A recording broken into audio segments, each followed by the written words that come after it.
මේක හදද්දි ටිකක් වැඩිපුර හදන්න. මොකද මේක බෙදලා ඉවරයක් කරන්න බැරි කෑම. ලසඤ්ඤා කාලා තිබ්බට පැස්ටා ලසඤ්ඤා කාලා තියනවද? මේ තියෙන ඕන කරන අඩුම ගුඩුම ටික. මේක හදන්න හරිම ලේසි. හරිම ඉක්මනට හදා ගන්න පුළුවන්. මේක තමයි මේ කෑම එකේ සීක්‍රට් එක. white sauce එක. මේක නැතුව කෑම එක හදන්න බෑ. එහෙනම් ඒක අපි හදාගමු. මුලින්ම පෑන් එකක් අරන් ඒකට බටර් ටිකක් දාගන්න. මං garlic flavour එකට කැමති නිසා garlic ටිකක් වැඩිපුර දාගන්න. ඒක චුට්ට කලක් බැදෙන්න දීලා මේ වගේ පිටි හැඳි දෙක තුනක් දාගන්න. එයාට ඕන white sauce ප්‍රමාණය අනුව fresh milk දාගන්න.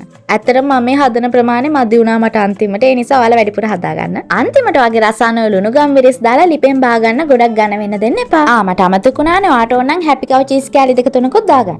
මේක හදනවා නම් මේකත් නැතුවම බෑ. ලසායා chicken filling එක. මුලින්ම pan එකක් අරගෙන ඒකට olive oil ටිකක් දාගන්න. දැන් මේ olive oil එකටම කොටුවට කපාගත්ත carrot, ලුණු, සුදු ලුණු, ගම්මිරිස් ලුණු මේ ඔක්කොම දාලා පොඩ්ඩක් මද ගින්දරේ තැම්බෙන්න දෙන්න. ඒකටම minced chicken හරි චූටියට කපාගත්ත chicken breast ටිකක් හරි දාගන්න. මම මේ වීඩියෝ එක හදද්දි දෙකේ මම මේ මොනවද අරන් තියෙන හට්ටි රයිස් කුකර් එකේ හට්ටිය තමයි අරගෙන තියෙන මේ වැඩේට. අයියෝ. මෙන්න මේක ඕනේ අනිවාර්යෙන් මේක හදද්දි මම pasta sauce එක දාගත්තේ Mars brand එකේ. ඒක මාර රහයි. ඒකම ගන්න ඕනේ කියලා එකක් නෑ. ටොමැටෝ පියුර් එකක් ගන්න තියෙනවා නම් ඒත් කමක් නෑ. දැන් ඉතින් මදගින්දරේ මේක හිමියට තැම්බෙන්න දෙන්න. හිමියට තැම්බෙන තරමට රස වැඩි. ලිපෙන් බාන්න ඕන මෙන්න දෙලා මම බෙල් පෙපර් ටිකකුත් එකතු කරගත්තා. කොහොමද රස පාට? දැන් මේක හදලා ඉවරයි. මේක දැන් ලිපෙන් බා ගන්න.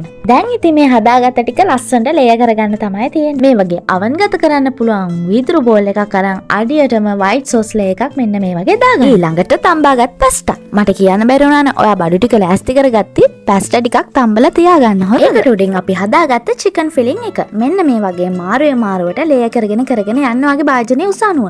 මට පොඩි දෙයක් අමතක වුණා මේ layers මැද්දට cheese දාන්න. මම cheese දැම්මේ අන්තිමට. එහෙම දැම්මහම ඔයාලට කුට්ටි විදිහට කෑලි කපලා ගන්න පුළුවන්. කමක් නැහැ. දැන් මොනා කරන්නද? උඩින්වත් මෙහෙම cheese ටිකක් දාගන්න. මම ගත්ත gouda cheese එක. මේ වගේ melt වෙන cheese එකක් ගන්න. mozzarella, gouda, cheddar, blue cheese, swiss ඕන ඔයාලා කැමති cheese එකක් දාගන්න. හරි දැන් ඔක්කොම හදලා ඉවරයි. දැන් oven එකේ දාලා බේක් කරගන්න තමයි තියෙන්නේ. preheat කරපු oven එකේ celsius අංශක 180ට විනාඩි 10ක් 15ක් විතර මේක බේක් කරගන්න. ඒක බේක් වෙනකම් මම අනිත් tray එකටත් ලෑස්ති කරගත්තා. මෙන්න මෙහෙම තමයි බේක් කරගත්තට පස්සේ තියෙන්නේ. මේක ගොඩක්ම ලසඤ්ඤා recipe එකට ළඟයි. same recipe, same ingredients. මම වෙනසකට කරේ tomato puree වෙනුවට pasta sauce එකතු කරපු එකත් ලසඤ්ඤා sheets වෙනුවට pasta එකතු කරපු එකක් තමයි. බලන්නකො මේකේ creamy ගතිය, white sauce, cheese, pasta, chicken filling එක මේ හැම perfectly combine වෙලා තියෙනවා. ඔයාලට පුළුවන් මේක උඩින් dry rosemary, oregano වගේ herbs එකක් add කරගන්න. මම කලින් කිව්වා වගේ ඔයාලා මේ layers මැද්දට cheese දැම්මනම් මේ කෑලි කපලා ගන්න පුළුවන්. මට ඒක දාන්න අමතක වුණා. ඉතින් මේ ලේසි ලසන්න recipe එක ඔයාලා try කරලා බලලා මට රස කියන්න. bye.